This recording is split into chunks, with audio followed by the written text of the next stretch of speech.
पिछले 24 घंटे से इजराइल और हिजबुल्लाह के बीच जबरदस्त जंग छिड़ी हुई है। दोनों ने एक दूसरे पर भीषण हमले किए हैं। वॉर जोन में आज हम बात करने वाले हैं क्या लेबनान और इजराइल एक दूसरे के खिलाफ जंग का ऐलान करने वाले हैं, और इराक से इस्लामिक रेजिस्टेंट ग्रुप ने गोलन पहाड़ियों पर हमला क्यों किया।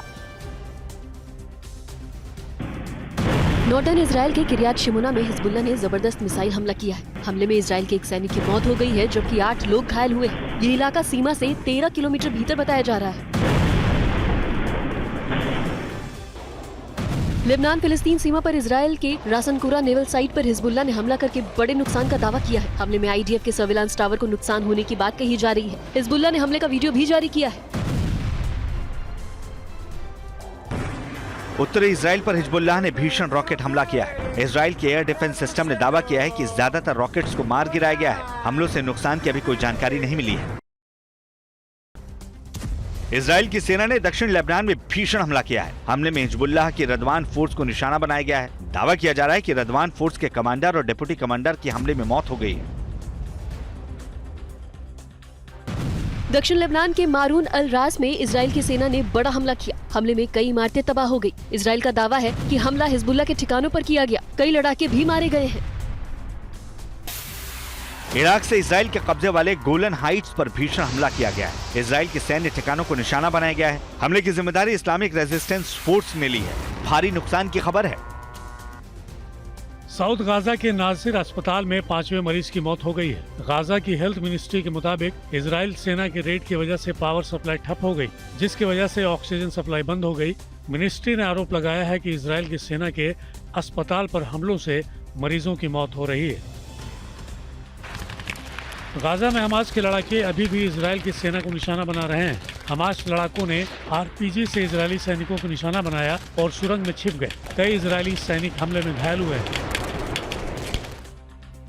मध्य गाजा में इजराइल ने हवाई हमला किया है। हमले में एक इमारत को निशाना बनाया गया, जिसमें हमास के लड़ाके छिपकर इजराइल के सैनिकों पर हमला कर रहे थे। आईडीएफ ने दावा किया है कि हमले में हमास के लड़ाके मारे गए हैं।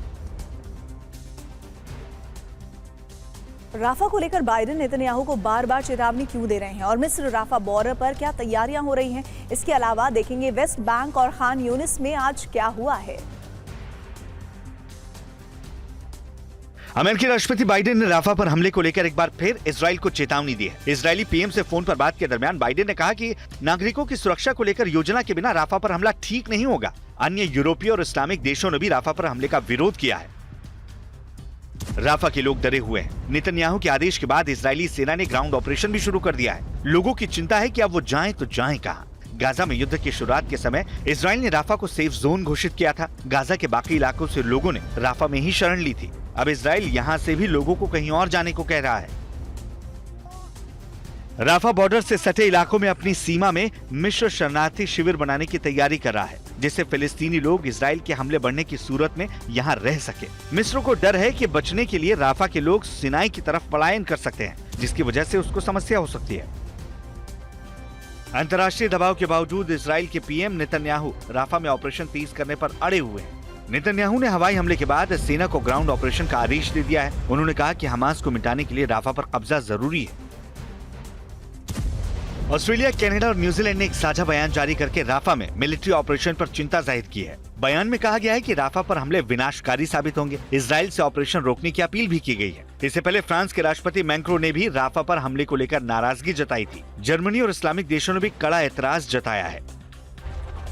उत्तरी गाजा में इजराइल की सेना का ऑपरेशन अभी भी जारी है। आईडीएफ की शेक्ड बटालियन इलाके में घर घर की तलाशी ले रही है। कई इमारतों में हमास के लड़ाकों के छिपे होने की आशंका के चलते फायरिंग भी की गई। गाजा के खान यूनिस में भीषण युद्ध जारी है। आईडीएफ और हमास के बीच आमने सामने की जंग हो रही है। आईडीएफ ने हमास के कई लड़ाके मारे जाने का दावा किया है और युद्ध का वीडियो भी जारी किया। वेस्ट बैंक से इजराइल की सेना ने 20 फिलिस्तीनियों को गिरफ्तार किया है। ये जानकारी फिलिस्तीनी कमीशन फॉर डिटेनीज और फिलिस्तीनी प्रिजनर सोसाइटी ने दी है। ये गिरफ्तारियां तुलकर्म, बेथलेहम, हेब्रॉन, नेबलस और जेनिन में की गई हैं।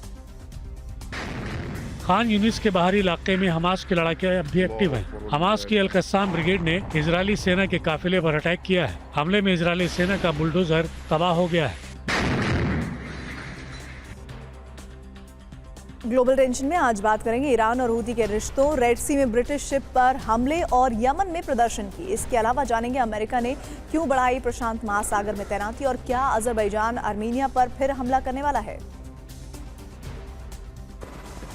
अरब सागर में अमेरिका ने ईरान से यमन जा रहे हथियारों को रोक लिया है। अमेरिका कोस्ट गार्ड का दावा है कि हथियारों में बैलिस्टिक मिसाइल, विस्फोटक और ड्रोन बोट शामिल है। इन हथियारों को रेड सी में हमले के लिए इस्तेमाल होना था।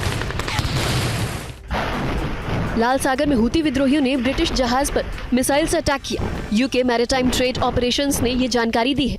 हमले से नुकसान की कोई जानकारी नहीं है। हूती के हमलों की वजह से कई कंपनियों ने अपने जहाजों की रेड सी में आवाजाही बंद कर दी है।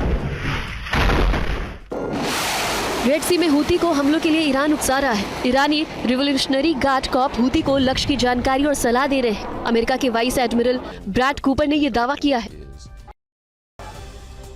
सीरिया में विद्रोहियों ने असद सरकार की सेना पर आरपीजी से हमला किया है। हमले में रूस का बना T-72 टैंक तबाह हो गया है।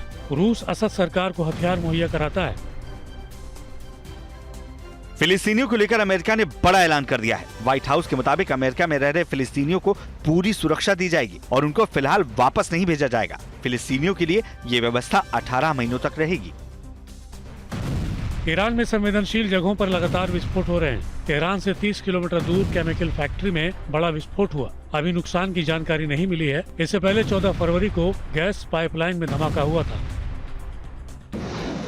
प्रशांत महासागर में अमेरिका ने चीन को घेरने की तैयारी तेज कर दी है। पैसिफिक सी में अमेरिका अपने 5 एयरक्राफ्ट कैरियर तैनात करेगा। चीन को जवाब देने के लिए अमेरिका ने यह फैसला किया है। अजरबैजान और आर्मेनिया के बीच एक बार फिर सीधा युद्ध छिड़ सकता है। आर्मेनिया के पीएम निकोल पिशिनियन ने दावा किया है कि अजरबैजान हमले की तैयारी कर रहा है। हाल ही में आर्मेनिया के 4 सैनिक गोलीबारी में मारे गए थे।